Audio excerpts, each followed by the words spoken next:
Hey everyone, it's Jack. I can't go more than a month without talking about lip syncs, so let's talk about lip syncs again. More specifically, what are the most influential lip syncs on Drag Race? What I consider an influential lip sync is lip syncs that are so iconic in various ways that they affect how people perform both on and even off the show. Whether the lip sync shows them how to do a stunt, inspires them to perform in a certain way, shows them what not to do, they have a major impact on how queens perform and how we consume it as viewers as well. It's really interesting to look back and see where some of these iconic moves from Drag Race came from, and then look forward to see how queens paid homage or replicated it on the show. And of course, disclaimer, though some of the influential moments are native to Drag Race, like it was a stunt or trick that started out on the show, a lot of the moments that are influential are pulling from other factors aside from just Drag Race. Iconic drag performances from outside of the show, theater, ballroom, they all influence performances on Drag Race. So I'm gonna try my best to differentiate as I go through these lip syncs. So let's jump into it right after today's sponsor. This video is sponsored by Manscaped. Manscaped is a men's global lifestyle brand that's bringing comfort back to grooming. I am so excited to be partnered with Manscaped because I've been using their products for about 2 to 3 years now. But I'm so happy to be partnered with them because they sent me an upgrade to the lawnmower with the Lawnmower 4.0. It's designed with a cutting-edge ceramic blade that's helped to reduce accidents, and my favorite feature on the lawnmower is the LED light that helps for a more precise shave. And also what's awesome is it's waterproof, so you can use it in the shower. And beyond that, if you get the Performance Package 4.0, you get other amazing products like the Weed Whacker 2.0. The Weed Whacker has similar technology that helps to prevent any nicks or snags when you're trimming your nose or ear hair. The Performance Package also comes with ball deodorant and ball toner that keeps you feeling fresh downstairs. And in the Performance Package, they were nice enough to throw in 2 free gifts, the Manscaped Shed Travel Bag and the Manscaped Anti-Chafe Boxers, which are very comfortable by the way. Altogether, this is such a great deal, and of course, I got you with the hookup. Go to manscaped.com and get 20% off plus free international shipping if you use my code JackFed. And now let's get back to the video. There are 2 lip syncs from season 1 that I want to talk about. The first one is a quick one, and that is Tammy versus Akasha. This one's quick because Tammy didn't know the words, and it establishes the rules of the lip sync that if you don't know the words, you're most likely going home. Sometimes they can kind of hide it and edit around it, but if it's blatant that you don't know the words, you're just not gonna stay. The most notable queen to not know the words is Valentina, and she was most definitely influenced by past queens not knowing the words because she tried to keep the mask on. She knew that she would struggle with the lyrics and maybe be sent home because of it, so she tried to find a way around it, but it just made them look at her mouth even harder. And the other lip sync from season 1 that I want to talk about because it's one of my favorite moments ever is Akasha again and Chanel. And it's all because of Chanel's headpiece falling off. This moment works in a couple different ways, partially because it's a wardrobe malfunction on the show, and because it was a very memorable moment, it influenced how future wardrobe malfunctions would be edited. Or just future fails in lip syncs in general, like Ariel on season 11 having 3 different camera angles of her falling in slow-mo. Just overall really playing up the dramatics, so if it's not planned, they can really bury you in the edit, but Chanel's was planned, which is the other part. So that then influences other stunts of people pretending that they failed on the show, but then they bring it back around. Something like Evie's wig falling off in All Stars 7 or Camden's in season 14. I think these are all really cool moments because it shows their awareness of TV and how they're kind of playing towards the camera. And I feel like Chanel was the first one to really master the performance on multiple levels, both in the room moving RuPaul and the audience on TV. Actually, one more that I want to briefly mention, the first time that the frontrunner of the season goes home in a lip sync, Ongina versus BB. Both BB and Nina were right behind Ongina when it came to wins and performance in the season, so it's not like Ongina was extremely far ahead of everyone, but RuPaul's comment right after the lip sync does signify that Ongina was the one to beat. I have to excuse myself momentarily because this decision is too difficult.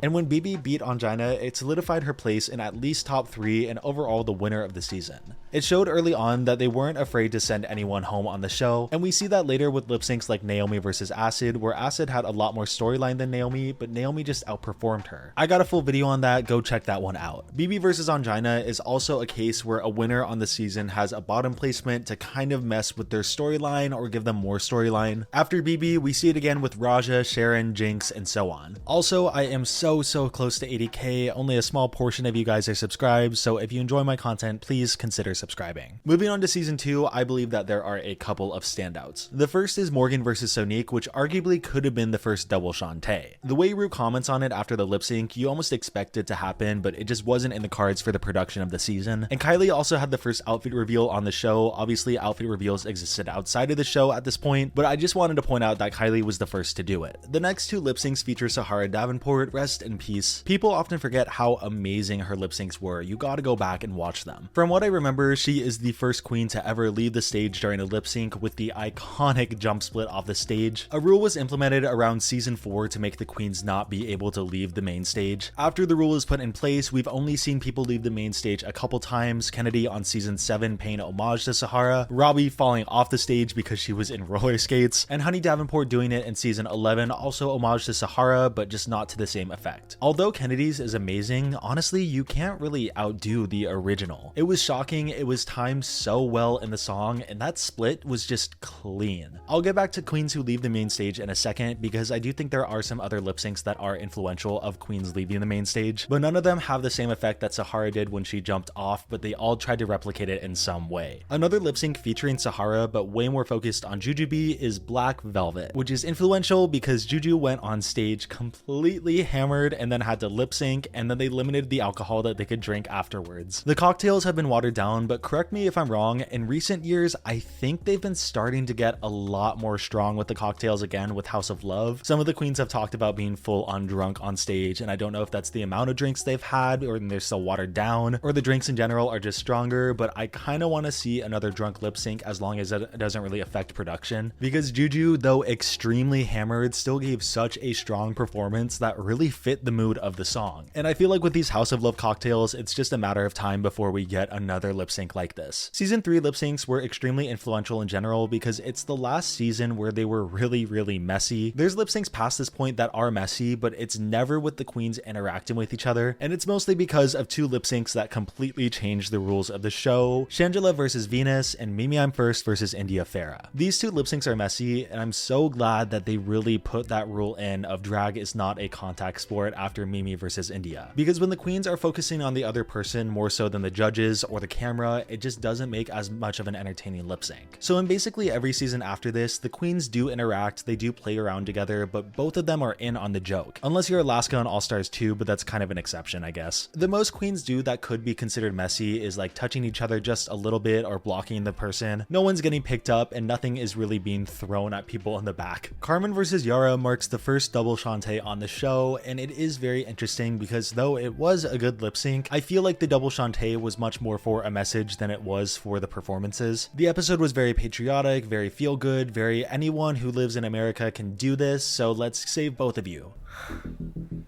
Are you joking, Rue? No, do not joke that way, please. No one is going home tonight. This is the land of opportunity. If you can't love America, how in the hell you gonna love somebody else? And I think that's really great and a good precedent to set for double Shantaes. The double Shantae performances in earlier seasons like Carmen versus Yara, Jujubee versus Raven, or Alyssa versus Roxy, they were all great performances in their own right, but they were saved for other reasons than just the performances. A double Shantae like this is influential and establishes that queens can be saved if they're trying to send a bigger message for the show. Like I remember people being really upset over Jackie versus Heidi being a double Shantae because the performance wasn't the best for people, but I arguably think it was deserving of a double Shantae because they wanted to send a really positive message with all the women in the room being super fans. I think some fans tried to retcon the rules of a double Shantae being like, oh, it's always just supposed to be an amazing performance, when instead a good performance plus a message was the first thing that was established. Moving on to season 4, we got a couple. The first, of course, Dita versus the Princess. In a lot of ways, I feel like Dita is just the main example, the blueprint for what you want to follow in a lip sync if you want to embody the song, embody the performer. Everyone knows this lip sync, everyone knows how commanding she was on that stage. I can watch it a million times and just find new things to appreciate. And this really felt like the first lip sync where you only remember what one queen is doing on stage. Other lip syncs of this kind include Denali versus Kimura, Trinity versus Charlie. I'll remember every single frame of what that queen does, and though I've watched the performances 1,000 times, I'll still come up short with what the other queen is doing. The other lip sync of the season is Sharon versus Jeremy, and I think it's very influential because it was the first time that we saw like the major storyline of the season culminate in a lip sync. You can maybe argue that Raven versus Tyra was something of the sort, but the whole season was Jeremy versus Sharon. So for them to have to lip sync against each other and we get a definitive decision, that is just the perfect cap off to a storyline. Did we get that cap off? No, thanks to Willem, but for the first time it showed an awareness on the producer's part that they knew what the storylines were and what they thought would be really great TV, and they were really conscious of the power of a lip sync for both a storyline and just like good TV in general. But a lip sync that I think is one of the most influential and important lip syncs of the show is Latrice versus Kenya Michaels. This lip sync establishes that sometimes less is more. Kenya is doing all these ballet moves, jumping around, taking off her wig, and Latrice is standing in one place and just emoting, and Latrice's performance is one for the books. I think more so than ever, this lip sync is important because sometimes people expect the most out of queens constantly needing to do splits and choreography, but if you have the emotion and the right vibe for the song, that's always going to be more successful. And Latrice definitely proved it here. Another lip sync that comes to my mind in a similar vein is Chi Chi versus Thorgy. Chi Chi DeVayne, who is known for amazing choreography and stunts, chose to just give one of the most impactful performances ever. Also coming back to Chanel on season 1 with the wardrobe malfunction, Chi Chi had one here, but the way it added to her performance was insane.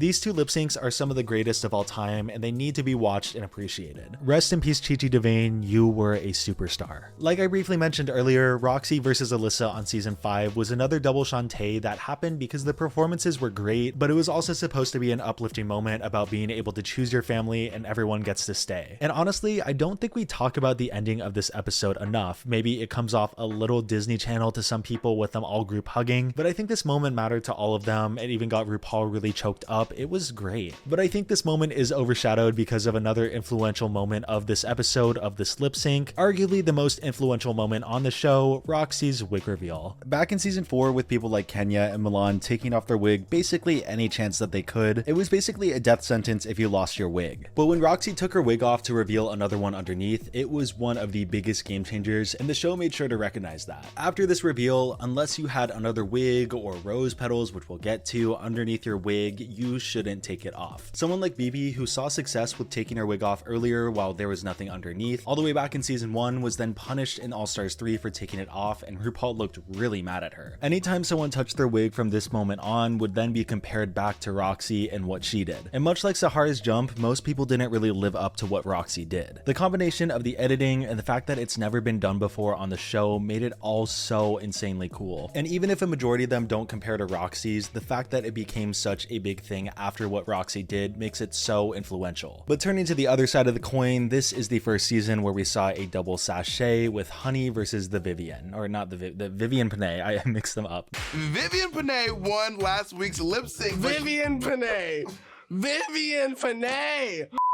The Vivienne won the lip sync. This was not a good lip sync, and I'm really glad that they established this rule that two people can go home if they want them to go home. I think two people going home especially was always a possibility on the show. I think that's a lot easier to do than keeping two people around, but even if there were some lackluster lip syncs before this, it hadn't been done on the show yet. Going forward though, I do think this lip sync influenced people to give it their all even if it doesn't look the best, or at least it reignited the fight in the competitors to make sure they knew that it was a competition and anyone can go home, even two people at the same time. Season 6, I don't remember anything extremely influential here, but there was definitely a moment that was played up a lot in the edit, that being Laganja and Jocelyn doing a split at the same time. There were other instances before this like Delta and Phoenix or Kenya and Milan doing the same move at the same time, but I think season 6 was the most notable one. With season 7, aside from the Kennedy lip sync that I already mentioned, the one other lip sync that I can think of is Tempest and Jaden versus Ginger and Sasha Bell, aka Frisbee Jenkins. It was the first time aside from the top 4 lip syncs where where someone was going to be eliminated and there were more than 2 people performing a song. I wasn't really around on the social media side of things during season 7's airings, but I want to know if people were shocked at the time that there were 4 people performing the song. Like, this lip sync breaks a lot of the preconceived knowledge of Drag Race, and it opens the door for other types of performances and like a lip sync on season 11 that we'll get to. And because it was a pretty funny and good lip sync, I think it was influential for them to be like, okay, yeah, we could play around with the format a little more. For season 8, I already talked about Chi Chi and Naomi's performances and how they kind of got influenced and are also influential. I also briefly mentioned Robbie falling off the stage, and she fell off the stage because she was the first person and the only person to lip sync in roller skates. Denali lip synced in ice skates, but that's pretty different when you're on solid ground. I think the conjoined lip sync from the previous season definitely had influence on Robbie versus Cynthia, throwing in a gimmick like 1 time per season to see if it sticks, and I think this is a pretty cool lip sync. I wish they kept up with the gimmicks, but everything since then has been pretty standard. I want to see the queens lip sync while there's a tarp and water pouring down on the stage like a big slip and slide. I think that'd be really cool. Or maybe the opposite of that, the stage is on fire and they have to walk on fire resistant stilts. I think that could be really cool. For season 9, I already kind of touched on Charlie and Valentina, but something that influenced the endgame of the season was a lot of people not really trying in the lip syncs, which brought us to lip sync for the crown, which brings us to the next really influential lip sync. I probably talk about Sasha versus Shea at least 1 time a month, but of course in an influential lip sync list, this has to be here. Like I said earlier, basically every wig reveal is going to be compared to Roxy's in some way, up until Sasha, who kind of made it her own thing again. And I'm like, girl, I don't see no flowers, I don't see no glitter, I don't see no gag. You ain't no Sasha Velour, bitch. Keep your wig on. Instead of just having another wig on underneath, it was a prop reveal with a story behind it, and just Foley was just, oh my god, it was amazing. And it was this moment that won her the season, and it made queens in other finales want to do the same. But out of all the influential lip syncs, this one probably did the most damage out of any of them, and it wasn't even really trying to. Queens in other lip sync for the crowns tried to do reveals, and it just got to the point where they were over relying on it. The biggest example, of course, being Asia O'Hara with the butterflies on season 10. Asia's mishap happening right after Sasha's was probably the best that it could have been in order to keep a balance and make sure that people weren't getting too crazy. Like, the over-reliance on reveals was definitely still there, but there wasn't this one-up factor that was really trying to happen. Sasha showed how you could win a season with a reveal, while Asia showed how you can lose a season with a reveal. If Asia's didn't happen, it would probably get crazier and crazier, maybe doing like fire skirts or big fireworks or something like that. But even with Asia balancing everything out, post Sasha Velour reveal, I think the current climate has gotten a little too much. Out of every influential lip sync here, I think Sasha's is definitely the most influential for the more recent seasons,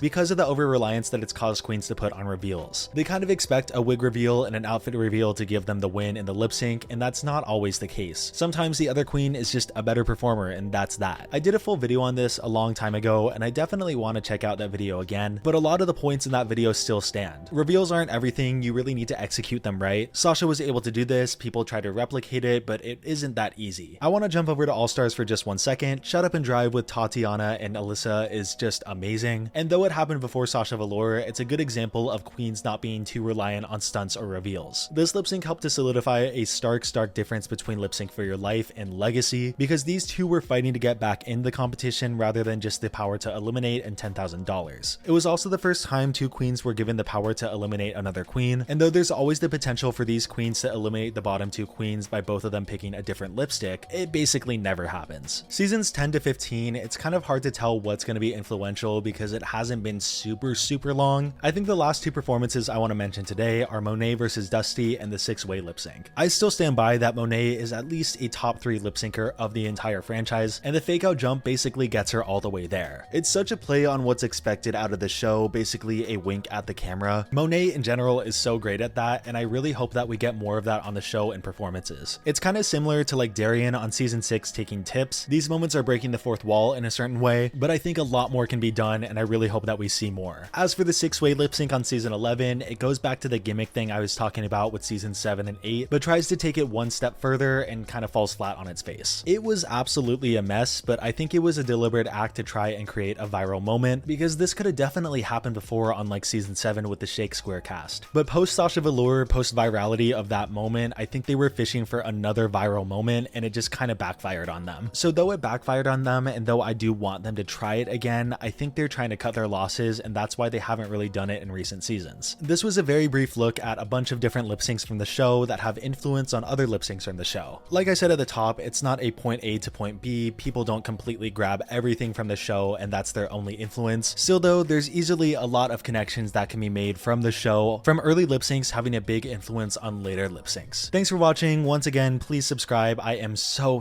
close to 80K. Thanks again to Manscaped for sponsoring this video. 20% off if you use my code JackFed plus free international shipping. Definitely use their products. Your balls will thank you.